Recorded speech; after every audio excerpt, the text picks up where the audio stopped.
これがレクイエム。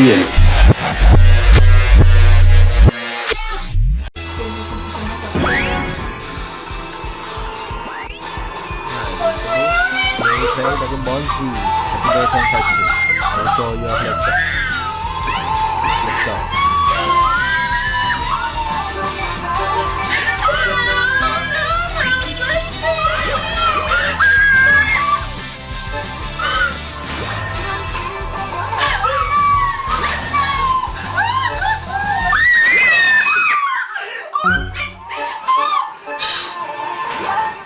What's good, YouTube? It's your boy Show back with another video, and we are back with the Disappointed series. So today we have sort of our old entry, because not all disappointing games or games they released in the PS4 era. We're talking about Ultimate Tenkaichi.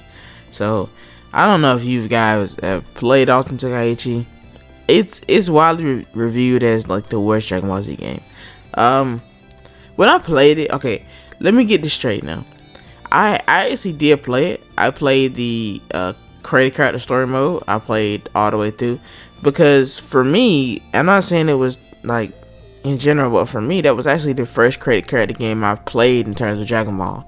Sometimes you just kind of feel like if you play a created character game in a certain franchise or series, you're gonna love it, at least for the first time. I mean, with Shinobi Striker's proven that's not always technically the case, but I digress. But whatever. So I mean, generally speaking, I do think that it's a decent game to just play. I mean, if you got it for $5, I mean, go ahead. I feel like any game you get for $5, you should just go ahead and buy. Because when it gets to $5, it's just like, come on now. It's not even a waste of money at that point. You can get some enjoyment out of it for $5. But in terms of the game, and the game in general could have been so much better if they didn't tack on that weird fighting system. And I don't know if that's what you got, like the problem you guys got with it. But for one, its name is Tenkaichi, right? So anything that's named Tenkaichi should be fire. There should be no bad game in the Tenkaichi line. But this game decided to be bad. It had a weird created character story mode, but honestly, I kind of liked it. It was like you were basically, you created your character, and it felt like you were just kind of really overpowered, because not only did you fight every person in the entire series, it seemed like all the strongest bosses, but you kind of just like destroyed Shenron. It was like the weirdest thing. It was like if somebody just saw all the Dragon Ball Z characters and just was like, nah, I'm not gonna look at no episode of Dragon Ball Z or nothing. I'm just gonna create a storyline from it using these characters and images. Oh, there's a dragon. Oh yeah, we're gonna make the guy fight this. Oh, the Super Saiyan thing, let's not go higher than this. Let's just make this the most powerful form ever. It was weird. It was definitely weird, but I kind of enjoyed it. It's kind of a guilty pleasure. But the game itself was disappointing. The gameplay, and I've said this 1,000 times, gameplay can ruin your game. It can make your game, it can ruin your game. If you have an interesting gameplay loop as an RPG, you have a fantastic game. It's just how it is. Persona, Dragon Quest, instant, like, lovable gameplay loop, a lot of different attacks and stuff to kind of flesh out so you don't feel like you're doing the same thing on every encounter.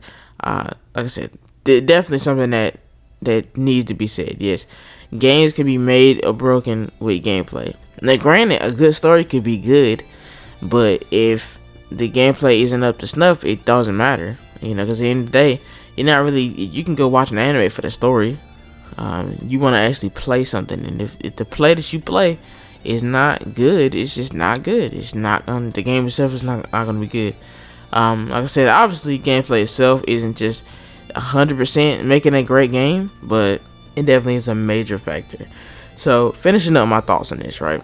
I'm not gonna be before you long, but I'm not gonna end the video right now.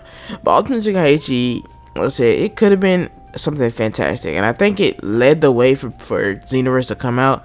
I don't know how, because the game wasn't really received well. To me personally, I don't know what the main concern was. My main concern was the gameplay. I'm assuming it's the gameplay, because they had sort of this you come in type gameplay. It's like 2 layers, like one outside and one inside. It was just so weird, man. Like, I don't know who thought of that.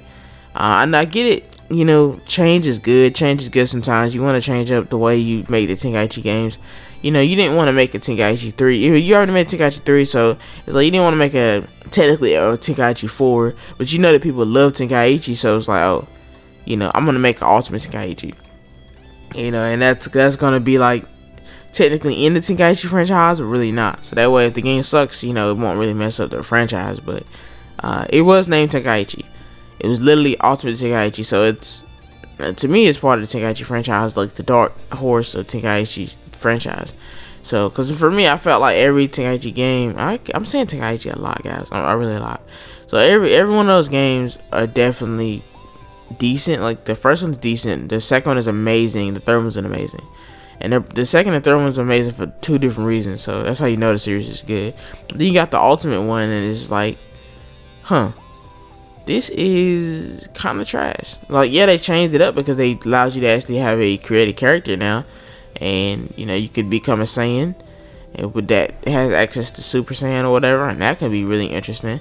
They have a whole different side story for this Saiyan character where you just kind of just fight a Mega Shenron for no reason in Super Saiyan mode.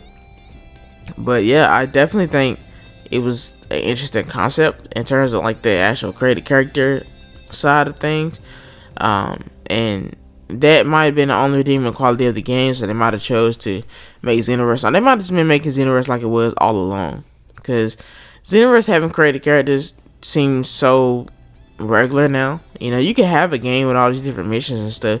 If you do, you'll be like Battle of the Gods for the Vita, which basically where they had like parallel quests and stuff, but they didn't have any created characters. It was kind of okay. It was kind of cool. Like they had the story, and then they had like the type of missions you can do.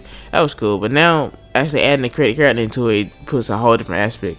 And that's what I think they were going for with Ultimate Tenkaichi, but it just didn't pan out. They decided to hire the worst gameplay director ever. The guy thought that having 2 layers and a fast action-packed Dragon Ball Z fighting game is a great idea. But hey, to each his own. Now, if you love Ultimate Tenkaichi and you just put a dislike on the video because you love the game and are just blaspheming me to talk about it, obviously, like I said, it is enjoyable. I'll buy it for $5 or $10 just for the laughs. I probably will buy it for $5 or $10 just to, you know, show you guys. I might stream it one day for no apparent reason. But like I said, there are people that love those types of games out there, so I'm not hating on you guys. It is what it is. Me personally, I just didn't like the game. Other than that, let me know what you guys think was the biggest disappointment about Ultimate Tenkaichi, and I'll see you guys next video.